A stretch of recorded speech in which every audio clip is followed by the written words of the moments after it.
आइए बढ़ते हैं खबरों में आगे। नूह हिंसा जिसमें 6 लोगों की मौत हुई थी, मामले में अब तक 142 एफआईआर दर्ज की गई हैं, जबकि 312 लोगों को गिरफ्तार किया जा चुका है।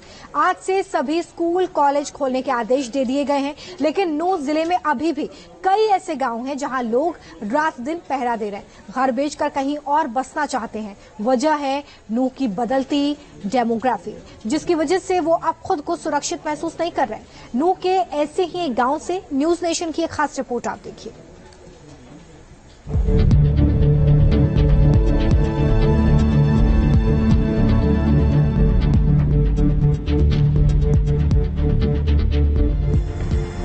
इकतीस जुलाई को नूह जला तो इसका सबसे ज्यादा असर नूह से 18 किलोमीटर दूर इस गांव पर भी पड़ा। नौबत यहां तक आ गई कि हिंदू समुदाय को अपने घरों पर लिखना पड़ा, ये घर बिकाऊ है।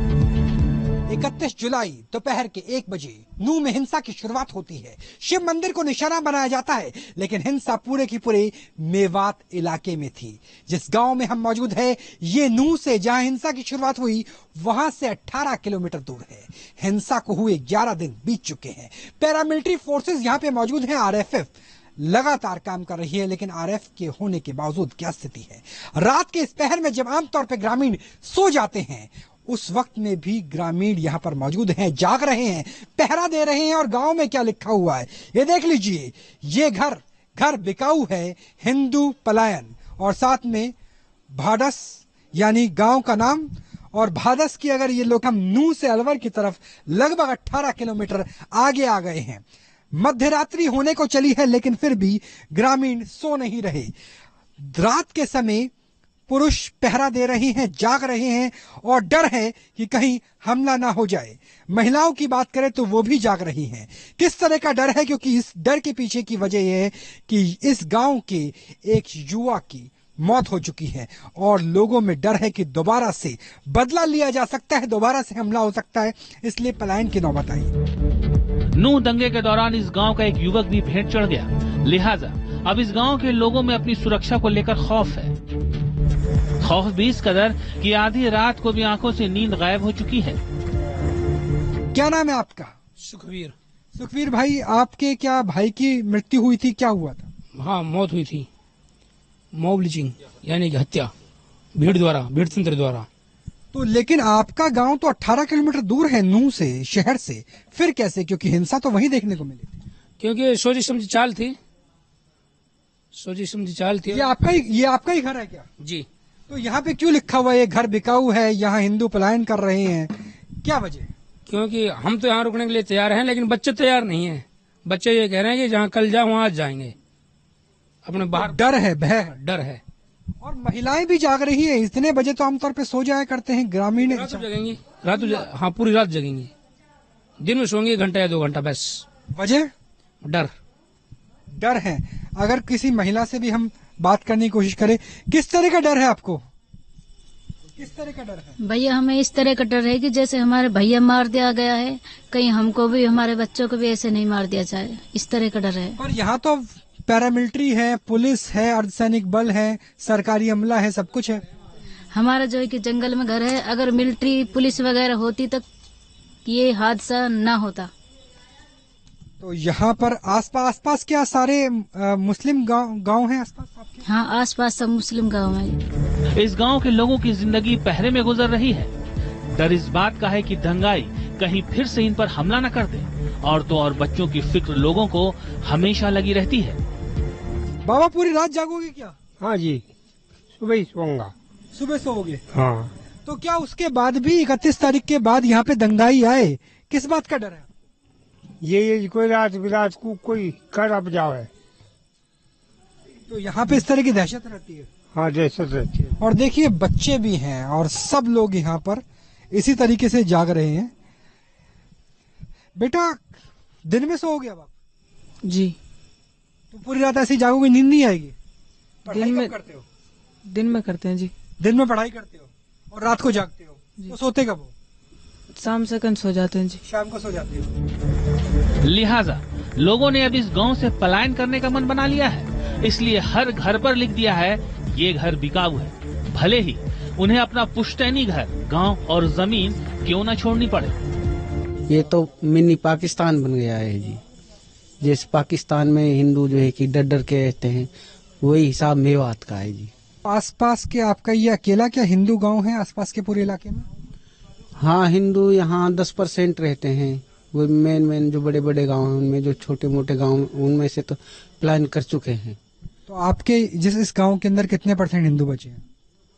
पूरी मेवात में पहले 35% हिंदू थे जी, अब मेवात में 10% हिंदू बचे हैं जी। आपके गांव में? आपके गांव में लगभग 7% हिंदू हैं। तो आपके यहाँ पे 7% हिंदू है। डर डर के जी रहे हैं। अब ये हाथ से हो गया तो और ज्यादा डर लगने लग गया। तो कोई खरीदार मिला आपके घरों का, आपके खेतों का, या एक सरकार से उम्मीद है कि यहाँ कोई पैरामिलिट्री आए, फौज आए तो कम से कम डर खत्म हो? ये तो जी है कहना, मगर पुलिस की व्यवस्था हो जाए तो कोई दिक्कत भी नहीं है, लेकिन बालक ज्यादा डरते हैं।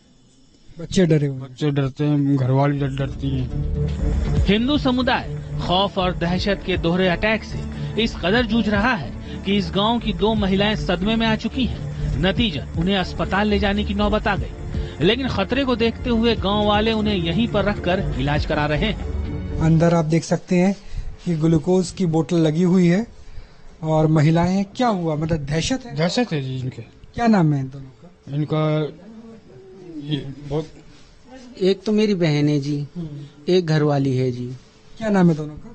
एक का नाम भोती है जी, एक का नाम पिंटी है जी।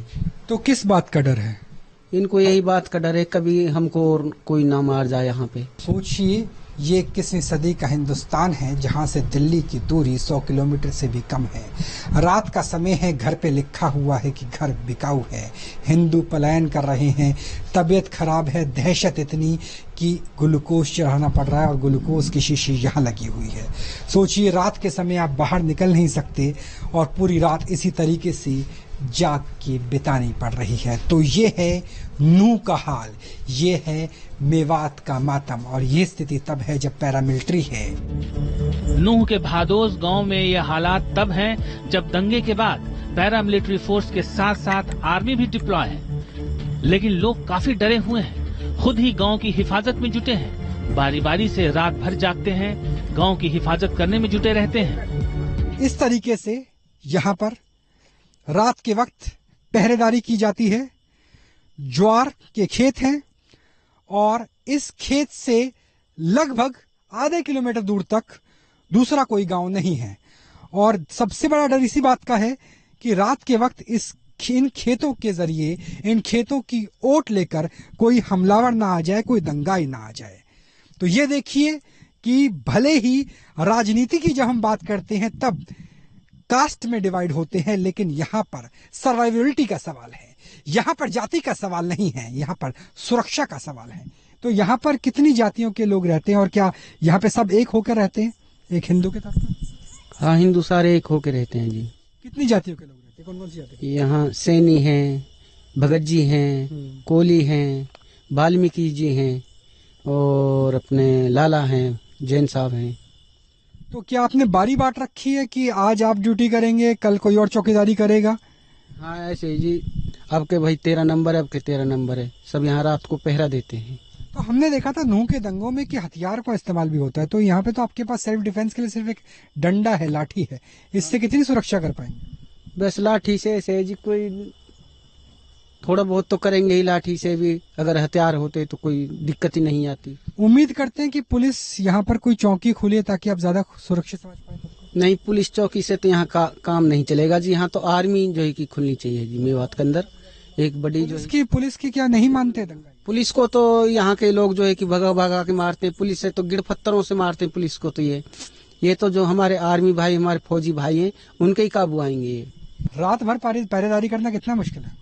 मुश्किल तो है ही जी, पर करनी पड़ती है ना जी, रक्षा के लिए। जिंदगी और मौत का सवाल है। जिंदगी और मौत का सवाल है जी, हर रोज ऐसे ही। हाँ जी, हर रोज ऐसे। दंगे के बाद आपने शुरू किया, उससे पहले स्थिति खराब? ना, दंगे के बाद ही किया है जी।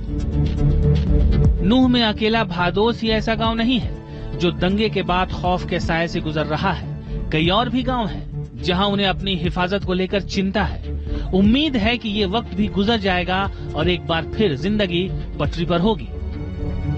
नूह के भादोस गांव से राहुल डवास के साथ टीम न्यूज़ नेशन।